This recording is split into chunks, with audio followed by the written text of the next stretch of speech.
Ministri i Infrastrukturës dhe Energjisë Enea Karakaçi ka bërë të ditur se është miratuar një nismë rëndësishme për përmirësimin e sistemit të kanalizimeve në qytetin e Durrësit, sistem që do të financohet në kuadër të investimeve për infrastrukturën ujore.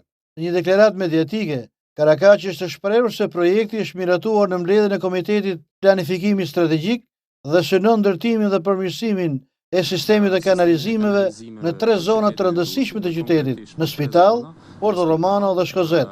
Sipas tij, projekti parashikohet të financohet në kuadër të kornizës së investimeve të Ballkanit Perëndimor dhe ka vlerën totale për rreth 67 milion eurosh.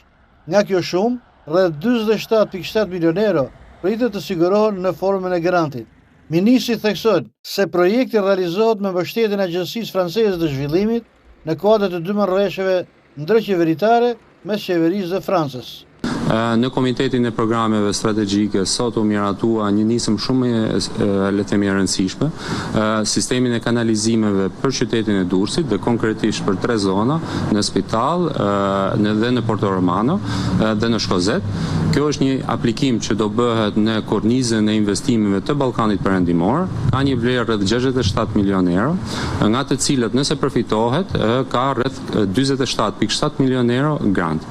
Ky investim synon të përmirësojë ndjeshëm infrastrukturën e ujëve të ndotura në Durrës, duke kontribuar në mbrojtjen e mjedisit, përmirësimin e cilësisë së jetës për qytetarët, si dhe zhvillimin e qëndrueshëm të zonës.